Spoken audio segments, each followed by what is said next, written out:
Hey everybody, this is Jim at SP500chart.com using time-honored techniques to try to make some sense out of these modern markets, featuring daily technical analysis videos of the S&P 500 index. Before we move on, I just need to tell you that the website and the video are for educational purposes only. Nothing stated at the site or in the video is intended to be used as investment advice. I can draw lines on charts, but you have to draw your own conclusions from your own research and make investment decisions that are suitable for your personal financial situation. I'm still not a licensed financial professional. I'm just a guy who draws lines on charts.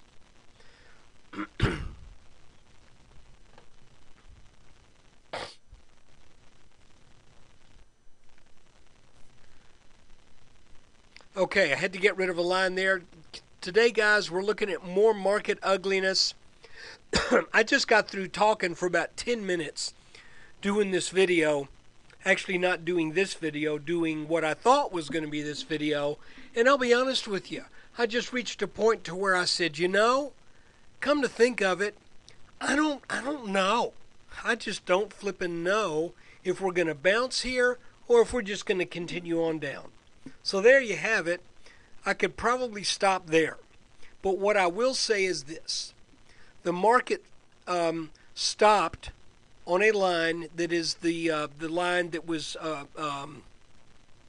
that we'd had a different color. It had been gray, and it was a line drawn over the 2007 top and the 2011 top.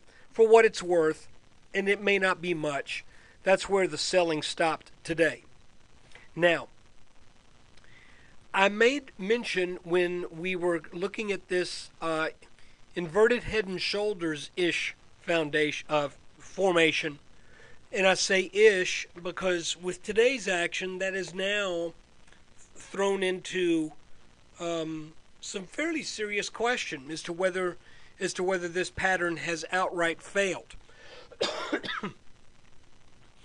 We are still in the area of the formed, and quite frankly, what didn't look to be a complete right shoulder.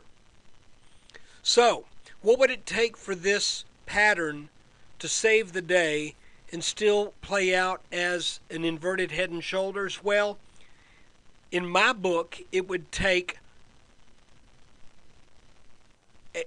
nothing less in the way of a close than these levels over here on this left shoulder. So what I'm saying is, why is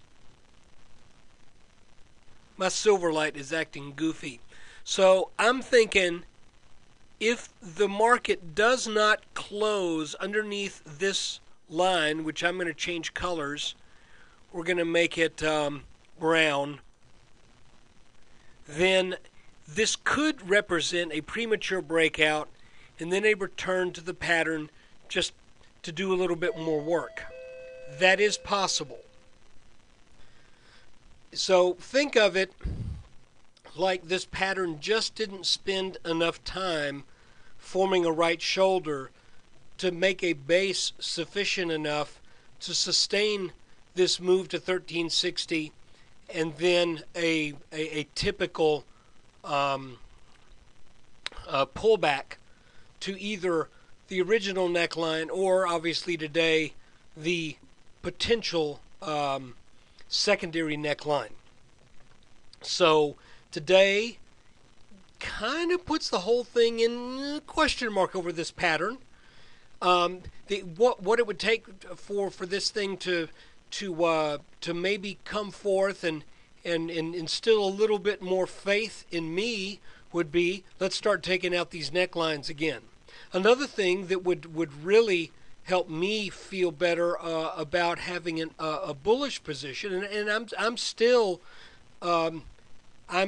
bullish, but roughly 65% cash, is if we get over this green line right here, which is the from this peak, which was the top of the right shoulder of our head and shoulders over here, and then where we just came down from last week, from last week's highs at about 1363 or so. If the S&P could rally over this green line then I would think that's a good sign that this market indeed does want to go higher. But for right now, what about if we get more weakness tomorrow? Well, if we get more weakness, I would look for this head level for support. Of course, that's a good ways underneath where we are now. That's roughly 1270. That's 43 points lower than where we are right now. And as something of a last-ditch support, we have this rising red trend line that is in the lower 1200s. And if you want to know where that comes from the 3.9 low and then that 10.3 low of 2011. So right now, the head and shoulders pattern, frankly, looks to be in trouble unless the market reverses rather quickly and comes back up. I got one more trend line I can draw for you for what it may be worth. I'm going to get rid of this one because we now have a couple more peaks. We got this area right here, and then this little series of peaks, and then this, and you can tell if we create a parallel line, voila, we have something of a parallel channel. We just discovered something, didn't we? So, let's kind of look at this as a potential corrective channel. If we get over this top line and break out over that, then maybe come back for a back test. That could also signal that the market is ready to move up a bit. But you know that when you have this kind of action and when you have this kind of, it doesn't this feel like what was going on, only not to the same degree, but the past few days has felt kind of reminiscent of the kind of stuff we had going on late last summer and early and into the fall of last year, where there was just a lot of news-driven volatility. I will remind you that technical things still worked back here, but there was a lot of news-driven volatility, to be sure. It's also kind of interesting to note, and I'll just point this out. I can't show you other than to get you to look at it. It is interesting that we had a head and shoulders back here, a swift breakdown, a little sideways action, then a new low was put in, then we got over what looked like an area of resistance, only to get slammed back down, only to recover and then set up a leg. If you look at the general shape of what took place, and I'm going to leave this up here for just a little bit. If you look at this general area right here, all I'm saying is it does have an uncanny resemblance to this area right here. Let me change one thing on this. I'm going to make that a little bit wider to take in the breakdown from the head and shoulders here.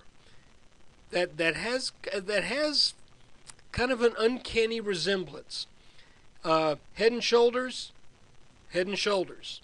breakdown, weak recovery. Final sell-off, well, don't know if it's final, but another big sell-off that surpassed the previous low.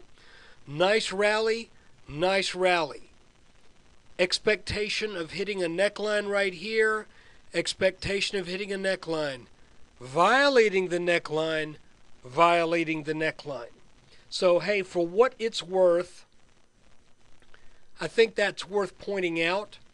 But we still have to trade based upon what we see in this chart. And for right now, let's keep these areas of potential support in mind, but also let's keep this little possible channel in our thinking as well.